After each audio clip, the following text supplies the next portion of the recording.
The Brandon Peters Show may contain explicit language and detailed plot points. For more information on the show, stay tuned to the end of the episode.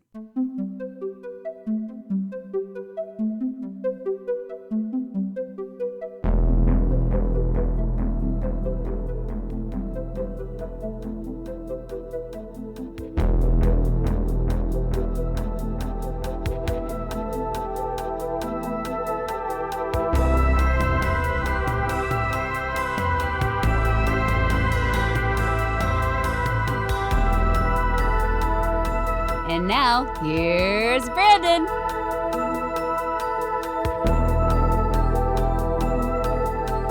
Welcome back to Old Space Show. I'm Brandon, and this is my companion, Rachel. Hello. This series of Old Space Show follows the story-by-story time-traveling adventures of the Sixth Doctor and Mel Bush during season 23 of Doctor Who, dubbed The Trial of a Time Lord. Colin Baker's second year in the role. Today we'll be discussing the story comprised of episodes 13 and 14, Colin Baker's final story, and episodes known as The Ultimate Foe. Cheer. Charged with genocide by the treacherous Valeyard at his trial, the Doctor receives help from an unlikely source to turn the tide of the High Council's rulings in his favor and reveal the Valeyard as a wrongdoer, the Master. For the Valeyard's own crimes are so atrocious, even the Doctor's arch enemy will help him to ensure that the villain won't see the light of day again. Cornered, the Valeyard flees to the Matrix, where he can be the Doctor's judge, jury, and executioner.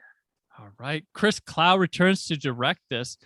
Part 1 is written, and it's the final thing written by the great Robert Holmes, who passed away in between writing part 1 and part 2. Part 2 is picked up and finished by Pip and Jane Baker, starring Colin Baker, Bonnie Langford, Anthony Ainley, Michael Jaston, Tony Selby, and James Bree.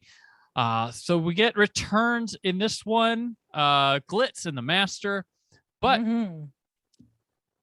this story is one of the craziest ones behind the scenes in the history of Doctor Who. Which, I mean, it's not Robert Holmes's fault that he died. No. Yeah.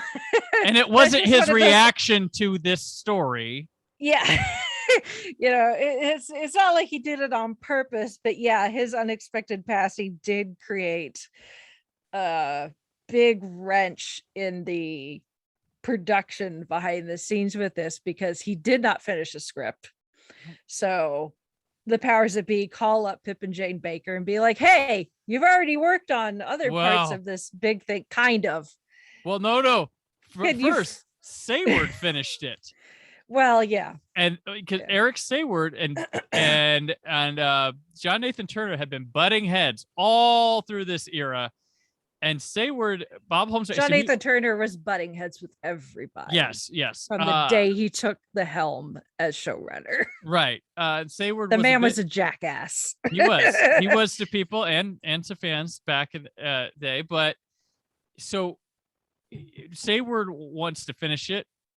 Yes. John Nathan Turner doesn't. He leaves the ending a bit ambiguous. John Nathan Turner doesn't like it. They fight over it. Sayward quits the show. Says, you can't have my script. He calls Pip and Jane Baker, and he tasked it like, you can look at Bob Holmes' script, and then I can't tell you anything else. Like, you have to finish this script, by the way, in like a week. And nothing. It's a really quick turnaround, and we can only tell you part of the story there with the NDA or whatever. We're not allowed to tell you anything else, so you're gonna have to figure out how to make sure this fits in continuity wise. Well, also, and if anything comes remotely close to what Eric Sayward wrote, it has to go, because we can't legally have him thinking that I showed you anything or told you any. Like, it is in like this very like touch, and it has to be done like right away. Like they flipped this around like overnight or like 2 days. It was really it had to have been like 2 or 3 days. Luckily it's a 24-minute episode and not, well, no, they boosted it to 30, right? They gave them extra time. Yeah, I think so. And like but luckily it's not like an hour long. That would have sucked. Yeah. But I mean, if you're going to give essentially the Sixth Doctor's swan song to anybody, it's Pip and Jane Baker. No, that's perfect. Because they get this Doctor. Some of his best, I mean, they sing together. Like this is like Robert Holmes and Tom Baker, basically. Like this is Terrence Dix and Pertwee and all those things that went together. This was Collins right there. They come back to open the next season with Time of the Ronnie, and that is a story. But once again, Pip and Jane Baker thrown into the shit. Like that one has problems because of a changeover, and it's a mess right now until about Dragonfire. The show is a mess. Like production wise, some of it didn't show on screen. Some of it, well, you can bitch, but like if you know what's going on, it's like, well, shit, they pulled that off. And there are some stories like later on, like Paradise Towers. It's a really good idea. It's got some really good like characters on paper, and they just don't have the time, the resources to pull it off. But it's good stuff, but it's not there. I mean, and it's weird. This one, I'm rather impressed with what came out of it compared to when you know what happened. And I didn't think it's that bad to begin with. Actually, of the entire Trial of the Time Lord, I think this is my favorite part. It might be my favorite. I think it might be, because here's the thing. I'm a wackadoodle with some of my favorite Who stuff. My favorite Who stories tend to be the mind trippy, really abstract, wild. And this is Collins. This is my favorite Patrick Troughton story, is the mind robber. If that makes any sense to where I enjoy loving Doctor Who, where it gets this weird abstract thing, this is it. And this is Colin Baker's mind robber, like through and through. He goes into the Matrix and stuff, and it is crazy. Nothing makes sense, like it shouldn't, because it's a weird program thing. And I love the unpredictability of it, the gonzo things that happen, and they get to play around with doing some really like fun like set pieces that you wouldn't probably find another reason to justify having like a Old West carnival Victorian set, it's like, and have the Doctor go into quicksand, which it's like, is this Jack the Ripper or Doctor Who? Like it's the cool part of, like, the lights are dark. Is it outside? Is it inside some dome thing? Like, it doesn't, I love that discomfort I have watching it, that I don't know these things. And then you have the Master brought back here, but fucking Jason upstages him. Like, the villain, the Valier, becomes a pretty solid villain here. Like, rather than just sitting in court and telling him stuff, there's some wicked things going on. It's like, we're gonna bring Ainsley's Master back, but he's just gonna be on a screen. So the Doctor is like, the Master comes in. We find out that Michael Jaston, his Valiard through the Master, is the Doctor between generations. It's a somewhere between his 12th and final, which leaves that very open. Which there's some things people are like, what? Well, there's also, this isn't the first time we've had like a between regeneration scene, because in Logopolis there's the Watcher. That is clearly something to do with the between regenerations or something, right? And the other faces that we've seen in Brain of Morbius. Brain of Morbius. So Brain of Morbius, and then we jump to things that aren't true at this time. 12th and final. Well, Matt Smith's Doctor's given more regeneration, so he'll have a 12th. The final could be way down the line now, because it's not between 12 and 13. And Timeless Child, Brain of Morbius. Well, maybe we're on Doctor 87 and we have no idea. And that's fine. And I think that's cool.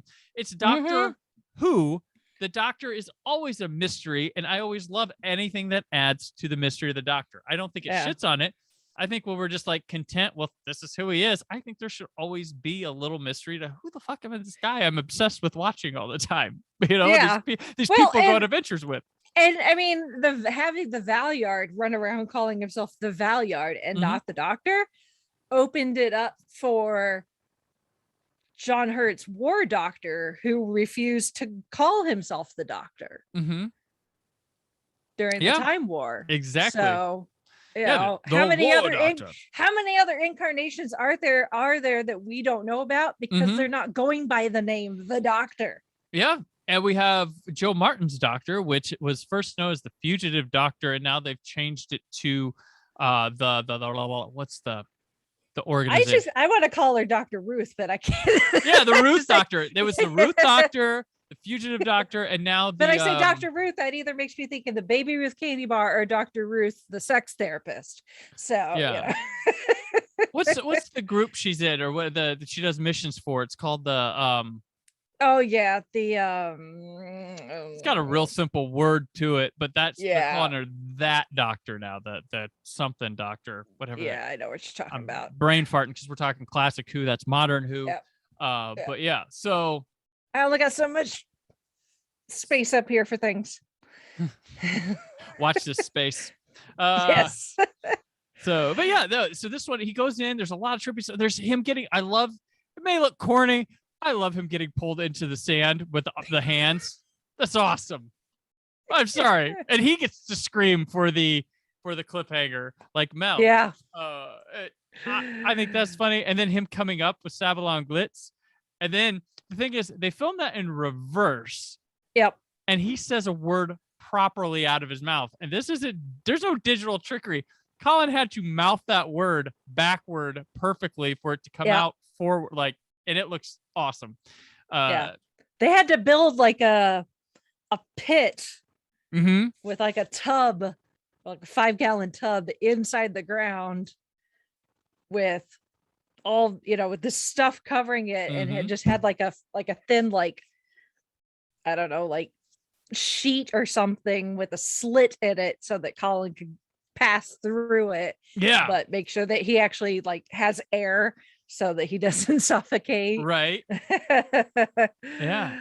Oh gosh. But yeah, if they can only do it they can only do that shot so many times because his doing it in reverse, he starts, they had to, obviously he needed to start underground and it's supposed to be like quicksand type thing. So his costume gets completely soaked. Right. So, a lot of dry cleaning. There's only so many of that costume to go around. So a lot of dry cleaning in this shoot. There's there's a cool thing of the where he gets tricked into believing he's in the trial. It appears that he gets tricked.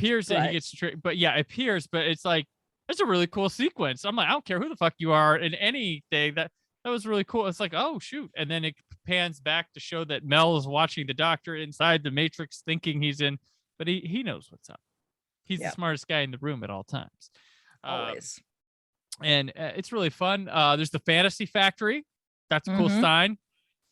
Anywhere where the Valyard in disguise is Mr. Popowick. Mr. Popowick. Yes. This is a really cool story. I think this ends on a high, the Trial of the Time Lord, because going through when I had first seen it, stuff like I think like Mind Warp was cool, but I've cooled on that one, but I think they're all pretty even keel throughout this, more than people want to. I know there's huge Vervoids fans. There's big Mind Warp fans. I think Mysterious Planet should get more appreciation than it does, but Ultimate Foe, really, I never hear people going, "Oh, that's the best one." But I mean, really, from this one, from the Valyard, going genocide at the end of Vervoids to the start of this, it starts and it just goes, for how, whatever the runtime is between the two parts, close to an hour or whatever. I mean, Colin gets his chance to do the big speech once he finds out that the whole Ravelox thing was actually the Time Lords, because the thing that Glitz was stealing from Revelox was essentially data tapes from the Matrix that the Time Lords wanted destroyed so that nobody would find them. And of course, Colin is all like, he's anti-establishment as the Doctor is concerned anyway. So he gets to have this big grand speech, which is what not every Doctor gets a chance to do the big speech. So the fact that he gets one, and I mean Colin just kills it. Every time I watch that particular scene, I'm just like, and this is why I love this Doctor. Is just him just absolutely going off on his fellow Time Lords because of just how hypocritical they are.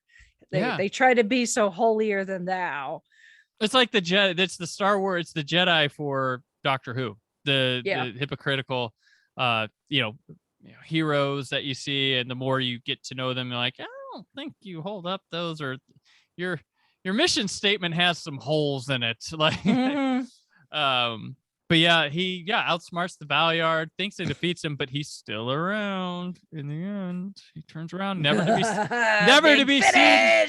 Big Finish, the final adventure. I highly recommend that if they want to listen to Colin's proper regeneration story. I refuse.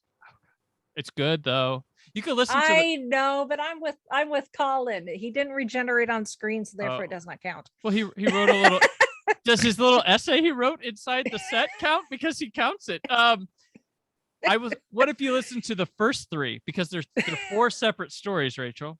And the fourth one is the regeneration one. I'll just listen to the first 3, not the last one. The first one's a really He'll perpetually be in not regeneration. Okay. The first one is a cool story in a train, and there's also a story with werewolves. That's pretty cool. So I really like that set. But Jason does return in that one. But yeah, and he's done other outside of that too, hasn't he? Done like stuff with like the Time War. I think so. Yeah, he's gung ho. Real cool. Yeah, real cool stuff from Michael Jaston. And I love these old actors, like just either coming back for featurettes on Blu-rays or doing Big Finish stuff and having a ball and just keeping it alive, enjoying something they may not have been keen on back in the 90s or the 80s when this was going on. And to go a little further, after Ultimate Foe airs, Michael Gray, the BBC, tells John Nathan Turner that, hey, you can keep your damn show. You're staying the showrunner, and but you got to fire that guy, Colin. Like, that's the deal. Like, it stays, you fire Colin, and there's no reason to. So, Colin was definitely not popular out the gate, but I think the dislike for him is grossly exaggerated. From the common, maybe critical people and stuff that like him, but as far as fans, the ratings were severely down for Trial of the Time Lord compared to what it was before. But when you pull the plug on the show for 18 months and you rush it back, but I mean, you bring it back, you have shown that you don't have confidence in the program. You've already had word out, you canceled it once, so why get attached to it again? It's been gone for a year and a half. It wasn't a Doctor that he had one season. They weren't too fond of him. I'm not as fond of him as Peter Davison, but I think people loved Peter Davison to begin with. Like, Peter Davison could have done, he was like Tristan in some show, beloved. He could have, whatever he was going to do next, people were going to love. And he gets fired. Colin goes, and kudos, like, Colin offers to do, they want him to come back for one story and regenerate at the end of that. And he says, have me for the season, then I'll go. Because he can't take other jobs until he's done with Doctor Who, and that would keep him on the hook for a year. And I think in his brain, he knew that the traditional was 3 and out. Yeah. It technically got Troughton sort of started that. And, the Troughton rule. Yeah. Although Tom was all like, forget that. But Tom goes by the beat of his own drum. Well, John Pertwee went for 5. So Yeah.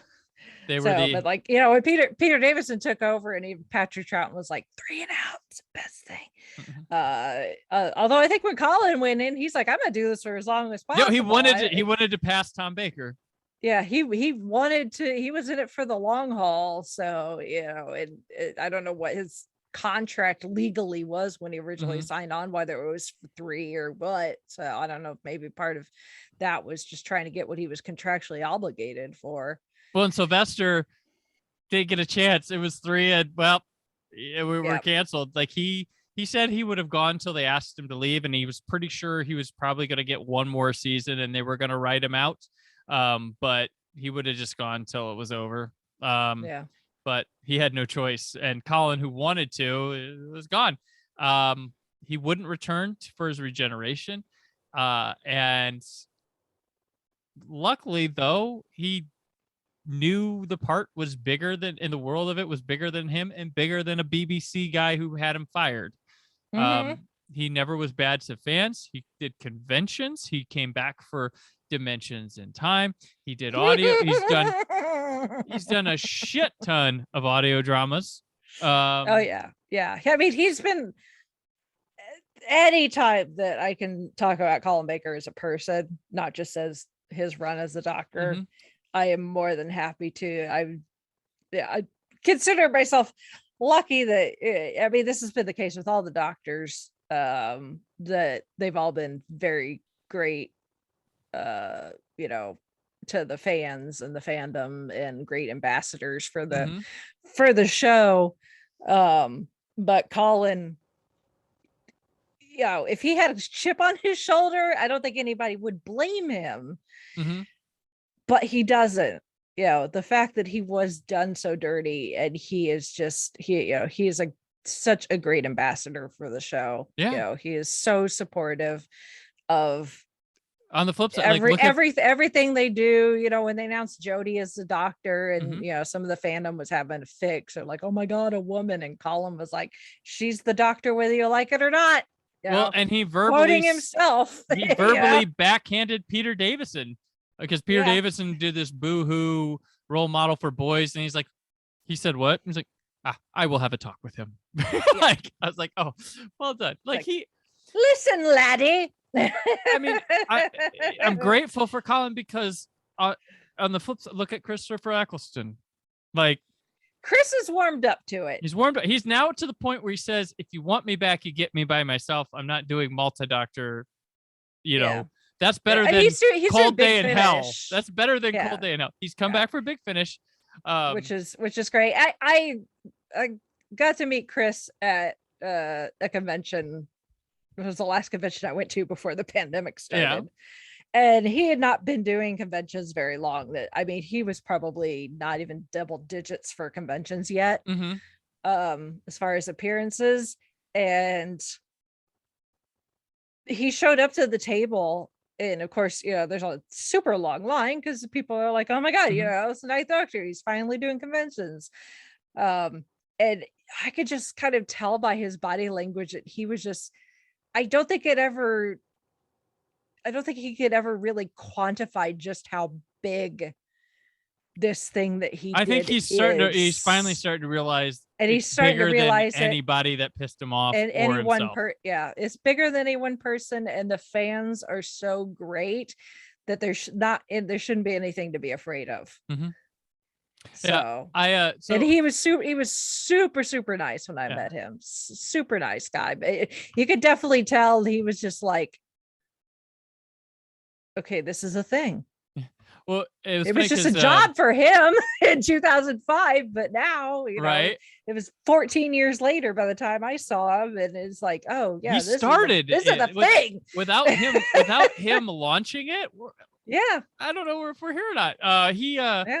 Stephen Shapansky, when he was on the show, he had the first interview with him at Gallifrey 1, and they were backstage, and he's like, all right, he's like, should I walk out through that? Because they have a big TARDIS on their stage, for their main stage. He's like, you think they get a laugh if I walk out through that? That'd be good. He's like, you know what? If you're willing to do that, trust me. And the crowd went nuts when he came out of that.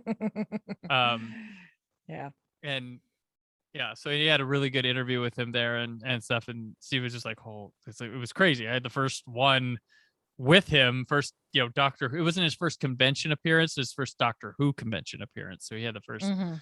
hardcore Whovian. Not that they don't have hardcore Whovians interview, but at the convention. So, I think he's warming. We just needed to warm to multi-doctor. I need these people to quit thinking multi-doctors. Yes, cash in, whatever, but they're also fun and they're a Oh, I celebration. love multi-doctor stories. They're a Some of my absolute celebration. favorites. Watch Day of the Doctor and tell me that's not freaking awesome. I love Five Doctors too. And There's a reason the Two Doctors is one of my guilty pleasure stories. There you go. Yeah. Anytime you have the Doctor against themselves, Mm-hmm. Yeah. I mean, even Jodie has got technically a chance to do a multi-doctor story is against herself. Yeah. Multiple versions of her Doctor, but Most still. of her, and she's got Joe Martin to go with. Capaldi had he had the first Doctor for his Mhm. multi-doctor story. There's fun ways to do all that. I was talking to somebody, but it'd be fun to do a multi-companion story too. They always do that, but what if you mixed a bunch of companions for all the different years? Closest you've got with that is the Five Doctors. Yeah. Where they couldn't get it's almost like I compare it to Sylvester Stallone's Expendables, where that was not what he intended. Like he couldn't get everybody where he wanted and all this stuff, so he just went with what he could. And that story shifted all, like, because it wasn't supposed to be Sarah Jane with the third Doctor in that. The Brig was supposed to be with the third Doctor. Like everybody had to like shift down to the previous, and but that's a wonderful time. The Five Doctors. It's the one story where Pertwee gets to be with the Cybermen. Although one cameos in Carnival of Monsters. Everybody said there's no Cybermen in the Pertwee era, but I'm like, watch Carnival of Monsters. They look through a port, and one of them goes, and that's it. But there's a presence of a Cyberman in a Pertwee story. Rachel, looking back at the Colin Baker era, so is this one or is 22 your favorite of his two seasons that you had?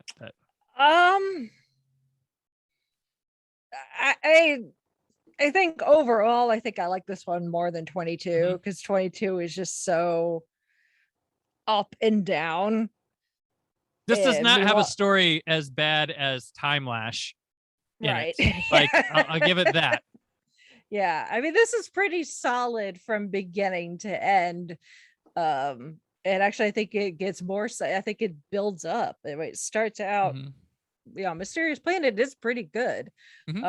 All things considering. And then it just kind of gets better as it goes. Yeah, it actually, yes. So you get to this finale. So it's pretty strong from beginning to end. You've got some, interesting creatures and, villains, and, you get the goodbye of Perry, which we find out at the end of this that Perry didn't actually die or lose her hair. She's got her full head of hair and is married to Prince Kratos. Yes. Living as a warrior queen. Will you marry me? You're my wife. Which in the expanded universe in the books, I think it's in a book. There's one book floating out there somewhere that apparently at some point Perry and Kratos go back to Earth, and she becomes his manager as he becomes a professional wrestler. I like that. I'll take it. I'll take it.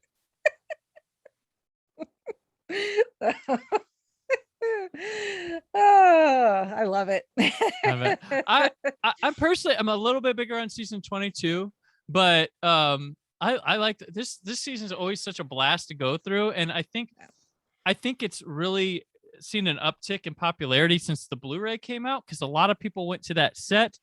They finally saw it as a collected, it was available as a set before, but they saw this collected effort. They went with the bonus materials, the whole story of it, and I think there's just like a burst of fun with it, and I don't know, something that you can relax now. It's already happened, whatever, and appreciate it for what it is. And I think people are finally seeing that and enjoying it and Colin's era a lot more than they used to. But especially this this story, I think is just fun. And like I said, with the Blu-ray, raised my appreciation for it as well. This is up there with one of my favorite of the Blu-ray sets, and pick the day, it might be my favorite of them. Just the altogether nature of it with the way they put it together was really good. So kudos to Matthew Sweet, Chris Chapman, Tony Haydock, all y'all that put it together. Good stuff. Mark Ayers and the 5.1 surrounds, the extended episodes, the extended Trial of the Time Lord, and the standalone Terror of the Vorvoids, which is really cool to see that they actually pulled the trial stuff out of it and made it its own thing, which they should have tried with Mind Warp. And they should have tried to make it chronological-ish. They should have done that. I know there's probably not the time and effort, but make a standalone Mysterious Planet, a standalone Mind Warp, then edit a episode that's like the trial, but with like kind of like a clip show episode where they're going back and looking at certain scenes and doing those. And then end it, and then after Carrot Juice, do Vervoids. Boom. So I don't know, but it's really neat stuff. That's a machete. Is that your machete order? That's my machete order. Yeah, my machete cut of Trial of the Time Lord. Yes. Boom. So Rachel, we did it. We completed the Colin Baker era. I have to find a new show for you sometime to come back and do some more on. I appreciate this. Has been a blast. I love, and of all the Doctor Who to start and go with, Colin, awesome stuff. So thank you, and let people know in the meantime where they can keep up with all your happenings. You can find me every other week with Gold Standard, the Oscars podcast, where DJ Nick Sand and I are watching and reviewing every single Academy Award winner for Best Picture in chronological order. It can be found wherever you find podcasts, and on Facebook, just look for Gold Standard, the Oscars podcast. You should check out my fair episode of the show. And eventually Brandon will come back. Our guest book is getting very full. And then every week you can find me with the 5-ish Fangirls podcast, a pop culture entertainment podcast where we talk about all things geeky and nerdy from the female perspective, and we can be found wherever you find podcasts and at the 5-ish fangirls.com, where you can connect with all of our social media accounts and my personal ones as well. Hashtag carrot juice. No, it's carrot juice, carrot juice, carrot juice. Or Colin's final line, carrot juice. His final line, live action Doctor in his series. It is kind of sad when you see like fan art where they're like the Doctor's first and last lines, you know, when they're first introduced and they're right before they regenerate, and it's all like, you know, run, and you know, David Tennant's Doctor's like, I don't want to go, and then it's like Sixth Doctor is like, carrot juice. Epic. It's epic. All right. I am on Twitter and Instagram at Brandon4KUHC, written work at whysoblue.com. Tomorrow, Rachel and I have a surprise for you. So she's not going anywhere. We got a surprise to end the week on. Be back here for that. But from Old Space Show, this has been the Trial of the Time Lord. Thank you for listening. The Brandon Peters Show is a Creative Zombie Studios production. Produced by Brad Shoemaker and Brandon Peters. Written and edited by Brandon Peters. Announcer vocals by Jessica Alsman. Theme song by Metavari. Web design and show art by Brad Shoemaker with Brandon Peters. All music and clips featured in the episode are property of their respective studios, and no infringement is intended. Additional information on this and other episodes at BrandonPetersShow.com. For any inquiries, press opportunities, or sponsorship, contact mail at BrandonPetersShow.com. The show is available on Apple Music, Spotify, or anywhere podcasts are found.